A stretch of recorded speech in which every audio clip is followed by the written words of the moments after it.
जनकभाई पुरोहित, श्री माधवरायजी मंदिर कुलगोर, जय परशुराम गिर गौ फार्म, माधवपुर गेड़, जिल्लो पोरबंदर। हमणां थोड़ा दिवसोथी मेघराजानी जे महेर थई अने चारे तरफ जे वरसादी वातावरणनो योग बन्यो, तेमां अमारो पंथक ने घेड़ पंथक कहेवाय छे। एनो मूळ शब्द छे घेड़ नहीं पण घेर। घेरनो मतलब ए छे के घेराई जतो प्रदेश, पाणीथी घेराई जतो दर वर्षे जे प्रदेश छे एने घेर कहेवामां आवे। अने चोरवाड़ साइडनो जे प्रदेश छे जे क्यारेय पूरथी घेरातो नथी एने नाघेर कहेवामां आवे। तो आ घेड़ पंथकनी अंदर अमारे मेन तो माधवपुर तो मधवंती नदी आवे, आगळ जता ओझत भादરના पण पाणी आवे, पण अमारा मुख्य विस्तारमां तो मधुवंतीनुं पाणी आवे।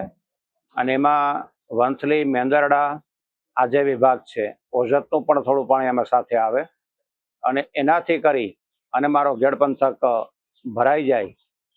आ वरसाद अमारा माटे तो एक काचुं सोनुं ज छे, कारण के अमारे घेड़ पंथकने हकीकत कोई खातर डीएपी नी पण जरूरत नथी रहती, एटलो काप घसडाईने आवे अने जेनाथी अमारे बे विभाग छे, एक पियत विभाग छे शियाळु पाक ज थाय, मगफळीनो अमारो प्रदेश नथी। अने बीजो जे घेड़ पंथक बारत मोसम, एमां बे मोसम थाय, जुवार अथवा चणा। तो आ रीतनुं पाणी हजू पण एकवार आवे तो चणानी उपज बारत थाय, जेने पावा पण न पड़े, सीधा वाववा अने वाढवा एवी स्थितिमां आ घेड़ पंथकनी अंदर आजे जल आव्युं। मधुवंतीनुं नाम ज छे मधथी वहेती नदी। आ जल छे ने अमारा माटे मध समान छे अने माधवराय भगवाननी कृपाथी आजे भगवाने माधवपुर गाम वसायुं।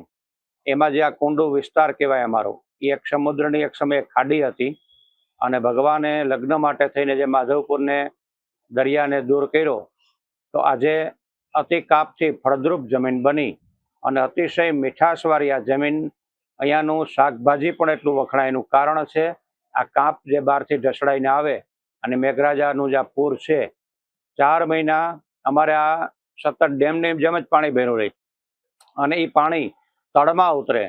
तो आज माधवरायनी कृपा छे के 20 फूटे पण अमारे 24 कलाक पाणीनी मोटर चाले अने छतां समुद्र 500 मीटर दूर होवा छतां पण क्यारेय पाणी खारुं नथी थતું।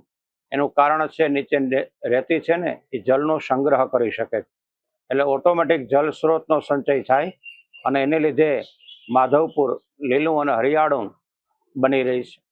તો આવું માધવપુરમાં આ જલ ઘણા એમ કહેતા હોય કે અત્યારે કે ભાઈ આ તો છલકાઈ ગયું ને ડેમ થઈ ગયા ને ગામ વિખૂટા પડ્યા ને, પણ આ તો પરંપરા વર્ષોથી આ એક घेड़ पंथकનો નિયમ જ છે। પાણી આવે એટલે દરેક ગામ વિખૂટા પડે, પણ એની એક ભૌગોલિક સ્થિતિ વડીલોની એવી હતી કે કોઈ પણ ગામ ક્યારેય હોનારત જેવા સમયમાં પણ ડૂબ્યા નથી।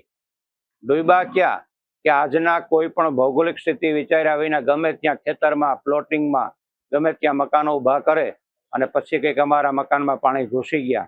બાકી જેટલા પણ ટીંબા घेड़ पंथकના છે, સામરડા, સાંડા, એ પણ હોનારતમાં પણ એ ટીંબા ઉપર પાણી નથી ચડ્યા। આ વડીલોની એક આગવી સૂઝ હતી આપણી। તો આ મેઘરાજાની મહેર અને घेड़ पंथकની અંદર જે આ પાણી આવ્યું છે ત્યારે આપણે જોઈ રહ્યા છો। હવે તો સારું છે કે રસ્તાઓ પણ અમુક જગ્યાએ સારા બન્યા છે, રોડ પણ બન્યા છે અને અવન જવન પણ 2 દિવસ ઉતરેલ થઈ શકે।